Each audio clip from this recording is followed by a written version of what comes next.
भारत एक ऐसी सांस्कृतिक पहचान जो पूरी दुनिया को अपनी ओर आकर्षित कर रही है, जहां परंपरा, रंग, संगीत और जनजातीय गौरव एक साथ जीवित हो उठते हैं। आज का सवाल जुड़ा है भारत के फेस्टिवल ऑफ फेस्टिवल्स से, नागालैंड के हॉर्नबिल फेस्टिवल से। नमस्कार दोस्तों, न्यू इंडिया ट्रिविया में आपका स्वागत है। आज का सवाल है, नागालैंड के हॉर्नबिल फेस्टिवल 2025 के लिए किस दो देशों को आधिकारिक कंट्री पार्टनर घोषित किया गया है? आपके ऑप्शंस हैं, option A Japan and Korea, option B France and Germany, option C UK and Ireland, option D Nepal and Bhutan. सोचिए और कमेंट में अपना जवाब इमोजी के साथ जरूर बताइए। और सही जवाब है ऑप्शन सी यूनाइटेड किंगडम और आयरलैंड, मीन्स यूके और आयरलैंड। हॉर्नबिल फेस्टिवल नागालैंड का सबसे बड़ा सांस्कृतिक महोत्सव है, जिसे फेस्टिवल ऑफ फेस्टिवल्स कहा जाता है। यह हर साल 1 दिसंबर से 10 दिसंबर तक आयोजित किया जाता है। इस फेस्टिवल में नागालैंड की सभी 16 प्रमुख जनजातियां अपनी संस्कृति, लोक नृत्य, पारंपरिक संगीत, हथियार, पोशाक और खान पान को प्रदर्शित करती है। हॉर्नबिल नाम उस पक्षी से लिया गया है जो नागा जनजातियों की संस्कृति में सम्मान और समृद्धि का प्रतीक माना जाता है। हॉर्नबिल फेस्टिवल 2025 इसीलिए खास है क्योंकि इस बार इसे अंतर्राष्ट्रीय स्तर पर और मजबूत बनाया गया है।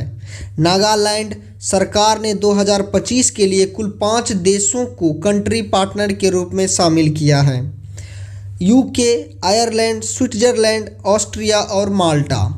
इन देशों की भागीदारी से हॉर्नबिल फेस्टिवल अब केवल एक भारतीय सांस्कृतिक कार्यक्रम नहीं, बल्कि एक वैश्विक सांस्कृतिक मंच बन चुका है। यूके और आयरलैंड को क्यों चुना गया? अब सवाल उठता है, यूके और आयरलैंड ही क्यों?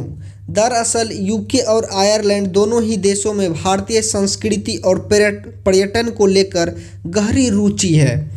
इन देशों की भागीदारी से नागालैंड की जनजातीय कला, हस्तशिल्प और पर्यटन को यूरोप में नई पहचान मिलेगी।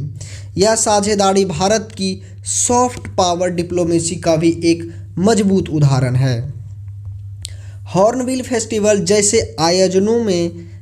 आयोजनों से भारत को कई बड़े फायदे होते हैं।